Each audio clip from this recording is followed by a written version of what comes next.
ये कभी भी हो सकता है ना।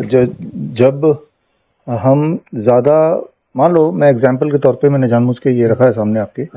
अब इसमें मछलियाँ तो पानी के अंदर ही हैं और पोल्यूशन तभी होगा इसमें जब हम पानी में कुछ मिलाएंगे।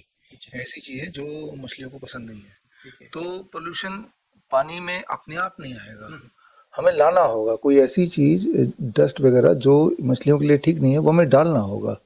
तो अगर हम अपने इंसान को देखें, हमारी इंडस्ट्रीज़ को देखें, आसपास देखें, तो आपको पता चल जाएगा कि वो ऑटोमेटिक आया, ऑटोमेटिक चला गया। इवन जो अर्थक्वेक आ रहा है अभी जो आया, ये तो बहुत जल्द आ रहा है, एक महीने के अंदर हाँ, 4-6 आ चुके तो ये सारी चीज़ ऑटोमेटिक नहीं आ रहा है। जो हम एक्शन करते हैं उसी का रिएक्शन नेचर में हमें दिखता है, राइट। फिर हमें लगता है ये कैसे हो रहा है, ये अभी क्यों हो रहा है, ये गर्मी में क्यों नहीं हो रहा। तो ये आप देखेंगे आने वाले टाइम में वो हम 12 महीना ही ये होने वाला है, राइट। एक टाइम था, आज से 1 साल 2 साल 3 साल पहले ही अगर सोच लें कि इतना पोल्यूशन था नहीं, तो हम भूल जाएंगे कि पोल्यूशन के बिना भी जीना होता है। तो ऐसी स्थिति भी आ सकती है। स्थिति जिस स्पीड से चल रहा है, तो ऐसी स्थिति आ ही सकती है, आ ही रही है और कई जगह आ भी गई है। तो इट इज़ नथिंग अनयूजुअल। जो इनपुट वही आउटपुट, जितना आप इनपुट डालेंगे वो चीज़ कहीं गायब नहीं होगा। तकनीकी पॉइंट में कुछ जानकारी इसमें 500 मार्क्स के दिल्ली का जो एयर क्वालिटी इंडेक्स है, ये 500 मार्क्स कर दिया था। ये 2 दिन पहले 400 था। तो ये कैसे समझेंगे हम? देखिए, पोल्यूटेंट्स जो हैं इनकी मात्रा है, ये क्या है? इनकी जैसे अभी सांस ले रहे हैं आप, सांस ले रहे हैं और जो देख रहे हैं, राइट। अगर इसमें पोल्यूटेंट रहेंगे ज़्यादा तो आपको ना तो ठीक से दिखाई देगा और जो सांसों में भी डस जाएगा। ये एज सिंपल एज दैट। उसको साइंस की भाषा में ज़्यादा कॉम्प्लिकेट करने से कुछ हासिल नहीं होगा। सिंप्लीफाइड रखिए। एज ए लेमैन, मान लो कोई अनपढ़ भी है, ये वो भी समझे, वो, हाँ, वो जब वो घर से बाहर निकलता है उसे कुछ दिखाई नहीं देता, कम दिखाई देता है, तो दैट इज़ पोल्यूशन। वो जो सांस लेता है तो वो थका हुआ महसूस करता है, ज़्यादा तेज़ी से दौड़ नहीं सकता, तो दैट इज़ पोल्यूशन। जो ऑलरेडी बीमार है, जिसको रेस्पिरेटरी डिसऑर्डर ऑलरेडी है, वो बड़ी तेज़ी से वो उनकी बीमारी तेज़ी से बढ़ने लगती है, उनकी डिस्कम्फर्ट एकदम बढ़ जाते हैं। So that is pollution. उसको किसी आंकड़े में अगर हम बांध देंगे ना, तो इट बिकम्स, तो क्या ये भाषा या नंबर में डाल देंगे तो ऐसे लगेगा कि ये तो साइंस की चीज़ है, ये हमारी आपकी चीज़ नहीं है। ये एक बहुत विशेष बिंदु है। यानी देखिए, कानून की भाषा आप नहीं पढ़ सकते। आप यानी हम अगर अपना संविधान उठा लें, वो भी भाषा हिंदी नहीं पढ़ सकते। अंग्रेजी की बात छोड़ दिए, हिंदी नहीं, इतनी क्लिष्ट भाषा है, आप हिंदी भी नहीं पढ़ सकते। जो सर कह रहे हैं डॉक्टर साहब, आप ट्राई टू अंडरस्टैंड कि ये जो 500 मार्क्स हैं या IQ, सॉरी, एयर जो क्वालिटी इंडेक्स है, इसकी बजाय आप सीधी सीधी भाषा में जी आप, अच्छा, ये जो लोग नाजुक, जिनकी शारीरिक कंडीशन है, उनके बारे में क्या कहना है, वल्नरेबल जो कंडीशन? अब देखिए, इसको जब भी इस तरह के जो सवालों के जवाब आपको चाहिए तो आप इसको दिमाग में रखिए। अब मान लो इसके अंदर पोल्यूशन हमने डाल दिया है, पोल्यूटेंट डाल दिए हैं, तो अब बताइए इनमें से कौन सा मछली पहले मरेगा? तो आपका जवाब होगा जो सबसे ज़्यादा नाजुक होगा, जो सबसे ज़्यादा कमज़ोर होगा, सबसे पहले मरेगा। तो वही चीज़ इंसान में है कि जो सबसे ज़्यादा कमज़ोर होगा, जो already suffering from respiratory illness, they are going to die very faster. Respiratory, जिनकी आई डिसऑर्डर है, उनकी आई और ज़्यादा उनको दिखना कम हो जाएगा। हमारे पास ऐसे पेशेंट है जिनकी आई दिक्कत ऑलरेडी थी, कैटरेक्ट है, ग्लोकोमा है, रेटिनोपैथी है, नियर ब्लाइंडनेस है, तो वो इम्प्रूव हो रहे थे कुछ दिन पहले तक, फिर अचानक अभी उनका जो रिपोर्ट आ रहा है कि report that is it is saddened कि वो पोल्यूशन की वजह से अब उनकी जो प्रोग्रेस हो रही थी वो नीचे जा रही है। तो जो भी ऑर्गन आपका कमज़ोर कड़ी है, वो किसी का आँख हो सकता है, किसी की रेस्पिरेटरी इलनेस हो सकती है, वो जो कमज़ोर कड़ी है वो सबसे पहले टूटती है, राइट। अब देखिए कौन सा ऑर्गन अफेक्ट करेगा। फॉर एग्जांपल, सबसे पहले तो आपका जो सबसे बड़ा ऑर्गन है that is your skin, right. जैसे मैं ब्रीद कर रहा हूँ, तो ब्रीदिंग में 99% ब्रीदिंग आपकी बॉडी जो करती है वो आपके नाक से करती है, तो 1% ब्रीदिंग आपका बॉडी स्किन से करती है। 99.99% जो देखती है आपका बॉडी देखता है that is through your eyes, but 0.001% जो हमारी बॉडी को दुनिया दिखती है that is through our skin. Skin में भी ऑप्टिक्स नर्व्स होते हैं, तो जो लोग फुल्ली ब्लाइंड होते हैं उनके बॉडी को दिन और रात का एहसास होता है, तभी अकॉर्डिंगली उनकी बॉडी सेट होती है, नींद कब आना है, भूख कब लगनी है।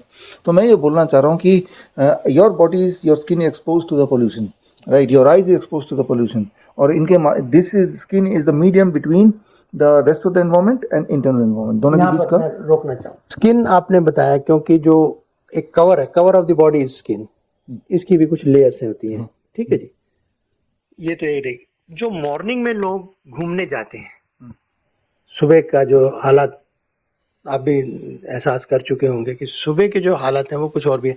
तो उसमें जो ये एक प्राणायाम एक्सरसाइज है, मेरा ख्याल इन दिनों में तो नहीं करनी चाहिए, करनी चाहिए। नहीं, प्राणायाम जब करेंगे तो याद रखिए वही वाले पोल्यूटेंट है वो बड़ी तेजी से आप बॉडी के अंदर ले रहे हैं, है ना। तो इसलिए अभी जैसे हम सांस ले रहे हैं, जाहिर सी बात है, जब दौड़ेंगे, जब प्राणायाम करेंगे, सांस लेंगे, हमारी जो स्पीड है वो बढ़ जाएगी, राइट, उसकी गहराई बढ़ जाएगी। तो उन दिनों जिस तरह से मान लो फॉर एग्जांपल एक आपके खाने में अगर पोल्यूटेंट है तो ज़्यादा खाना खाना चाहिए, कम खाना चाहिए, बल्कि नहीं खाना चाहिए। तो हो सके तो हम ब्रीद ना करें, सांसें ना लें, but that is not possible. तो हम कम से कम अपने ब्रीदिंग को यूज़ करें, खर्चा कम करें। दैट इज़ ऐसे कोई रिग्रेस एक्सरसाइज है, वॉक है, दौड़ना है, योगा है, उसको अभी करने का लाभ नहीं, नुकसान है। वो प्राणायाम का नुकसान है। मैं एक और सवाल है कि जैसे कुछ लोग जिन्हें समस्या कुछ और भी है, वो लेते हैं ब्लड थिनर्स वगैरह यूज करते हैं। सर्दियों में एक प्रॉब्लम हो सकती है, ब्लड थिक हो जाता है। उन लोगों को क्या किस तरह से डील करना चाहिए इस? देखिए ये तो पोल्यूशन के मुद्दे से थोड़ा अलग है, बट इनका जवाब ये है कि याद रखिए जो ब्लड थिनर जब लेते हैं तो उसकी प्रिंसिपल है कि पूरे ब्लड कहीं भी हो बॉडी में हर जगह इक्वली थिन होगा। ब्लड जब थिन होता है तो उसका नुकसान ये है कि कहीं अगर ब्लीडिंग हो जाएगी तो ब्लीडिंग रुकेगी नहीं, है ना। अब कई बार हमारे बॉडी में इंटरनल ब्लीडिंग होती है तो हमारा ब्लड खुद ही कोगुलेट करता है और खुद ही उसको रिस्ट्रिक्ट कर देता है। लेकिन जो लोग ब्लड थिनर लेते हैं उनमें से कई लोगों को इंटरनल ब्लीडिंग की वजह से उनकी डेथ हो जाती है। ज़्यादातर heart patient they die of internal bleeding, right. वो हार्ट पेशेंट होने के बाद भी हार्ट की वजह से नहीं मरते, वो अल्सर की वजह से मरते हैं, इंटरनल ब्लीडिंग की वजह से मरते हैं। तो सवाल सर्दी गर्मी का नहीं है, सवाल है कि blood thinner itself is can be harmful. तो करना क्या होगा, आपका जो सवाल है उसका ये है कि conditional blood thinning. Blood thinning की जरूरत कहाँ पे, जहाँ पे कोई ऑलरेडी ब्लॉकेज है वहाँ थिनिंग की जरूरत है, अदरवाइज नहीं। अदरवाइज तो नहीं। जहाँ मान लो इंजरी है तो वहाँ तो ब्लड को थिक होने की जरूरत है ना, ताकि ब्लीडिंग रुक जाए। तो उसके लिए अगर आप टमाटर खाते हैं 4 दिन में, 4 टमाटर is equal to 1 blood thinner कच्चा। This is something new, at least for me also, because I am taking blood thinner for at least last 4 years. हाँ, तो 4 टमाटर खाएंगे तो अब देखिए ब्लड थिनर क्या, उसके अंदर जो केमिकल इंग्रेडिएंट है वो जो फैक्टर है, वो फैक्टर तो आते तो फल सब्जी से ही है। तो 4 टमाटर के अंदर से वो इंग्रेडिएंट निकाल के आप एक टेबलेट बना सकते हैं, 80 mg का ब्लड थिनर आप बना सकते हैं। तो 4 टमाटर खा लीजिए आप, तो उससे क्या होगा, कंडीशनल ब्लड थिनिंग।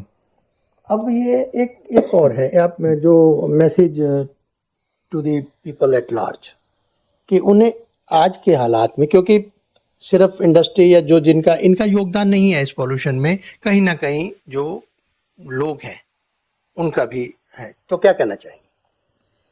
देखिए पोल्यूशन तो हर जगह है, हमारे खाने में भी पोल्यूशन है।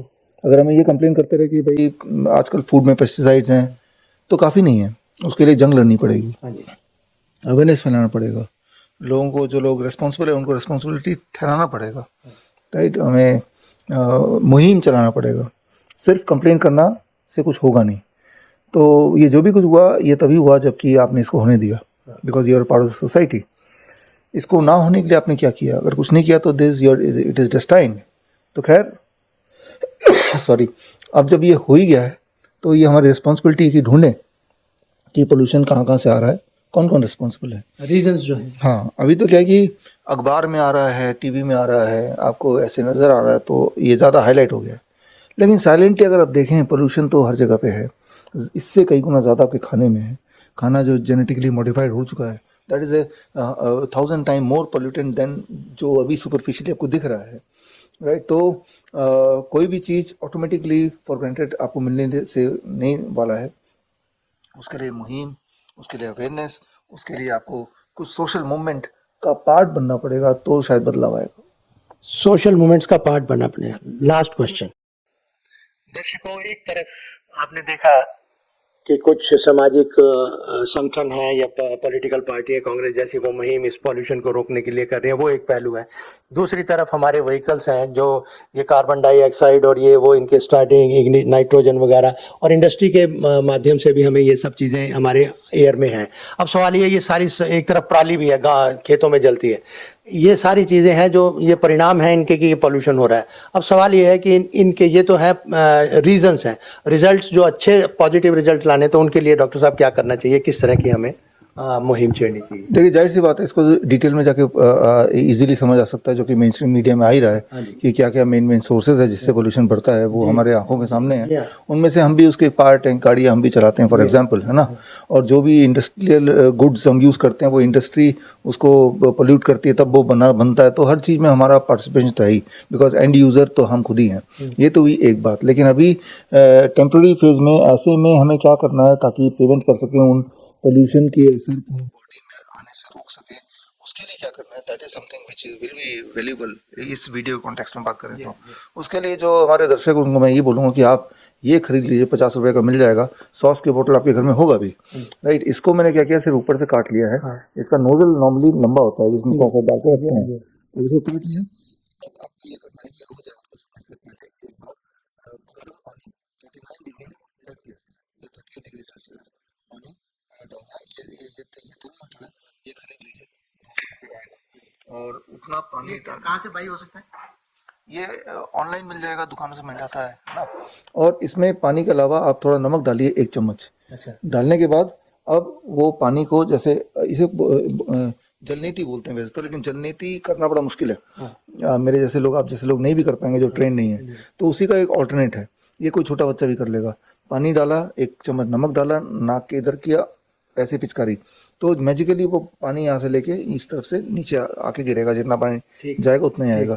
तो जो भी पोल्यूटेंट जाएगा आपके नाक में, पहले तो यहीं अटक के रहता है और फिर आप ब्रीथ करते रहते हैं तो धीरे धीरे वो सरक के नीचे जाएगा लंग में। तो जब यहाँ पे अटका हुआ है पूरे दिन भर में उसमें, तो तब वो नीचे ना जाए, तो आपने ये वाला कर लिया, दोनों नाक से कर लिया, करीब 200 ml पानी, एक बार 2 बार कर लिया रात को। तो इससे 2 काम होंगे, एक तो जो पोल्यूटेंट है वो नाक से बाहर आ गया, मेनली नाक के थ्रू ही जाता है, नंबर 1। नंबर 2, अगर कोई वायरस वगैरह भी नाक में चला गया तो एक बात याद रखिए, एट हाई टेम्परेचर हीट से हर तरह का वायरस इमीडिएटली खत्म हो जाता है, मर जाता है। तो आप 2 काम कर रहे हैं, अपने इन्फेक्शियस डिजीज से अपने आप को बचा रहे हैं, और दूसरा कोई पोल्यूटेंट अगर ट्रैप्ड है उसको अंदर भेजने की बजाय उसको बाहर निकाल रहे हैं। तो ये आप तब तक के लिए, जब तक कि पोल्यूशन ज़्यादा है, ये एक आप दिमाग में रख सकते हैं कि रोज़ रात को सोने से पहले, जैसे सुबह उठने के बाद ब्रश करते हैं, तो सोने से पहले आप ये कर लें कुछ दिनों के लिए, तो that can be A prevention, right. तो ये तो हो गई एक प्रिवेंशन वाली बात। साथ में अगर आप गर्म पानी से नहाते हैं सोने से पहले, करीब 40 मिनट्स पहले, वेरी हॉट वाटर जितना आपका स्किन सह सके, तो याद रखिए जो पोल्यूशन है इट इज़ नॉट ओनली, जैसे मैंने बताया, आपके रेस्पिरेटरी ऑर्गन को अटैक कर रहा है, वो तो स्किन को भी अटैक कर रहा है। तो मैंने आपको बताया कि जब हीट स्किन में टच होगी तो जो bad virus and bacteria they die on with heat, तो और उससे बॉडी का टेम्परेचर बढ़ता है। टेम्परेचर जब नहा के बाहर निकलेंगे तो जाहिर सी बात है टेम्परेचर डिप करेगा, वो dip in temperature will give a deep sleep. तो deep sleep increases your immunity अगर ज़्यादा होगी तो इस तरह के जो पोल्यूटेंट से आपकी बॉडी की जो फाइटिंग एबिलिटी है वो बढ़ जाएगी। तो बस इतना सा ऐड कर लीजिए जो कुछ मैंने अभी बताया। लास्ट क्वेश्चन नॉट लीस्ट, एक यूज कहते हैं जी मास्क का यूज करो, मास्क में जो ब्रीदिंग रिसाइकलिंग है इसके बारे में आपका क्या कहना है? मास्क लगा लिया मैंने, वही छोड़ रहा हूँ, वही ले रहा हूँ, तो मास्क तो किसी भी सिचुएशन में हेल्पफुल नहीं होगा, क्योंकि मास्क में जैसा आपने बताया कि आप सांस तो लेंगे, और जब सांस छोड़ेंगे अपना ही सांस छोड़ेंगे तो वही वाला सांस लेंगे, नंबर 1। नंबर 2, मास्क जब लगा के रखते हैं तो जब बात करते हैं तो वो जो नमी बन जाती है आगे, है ना। याद रखिए जो वायरस बैक्टीरिया हैं उनकी टेंडेंसी होती है जहाँ नमी है वहीं पे वो रहती है, ड्राई सरफेस में नहीं रहती। अब आपके मुंह से छोड़े हुए बैक्टीरिया या वायरस वहीं पे जाके स्टक हो जाएगा, और यानी कि आप चलते फिरते एक इन्फेक्शियस ह्यूमन बींग बन गए।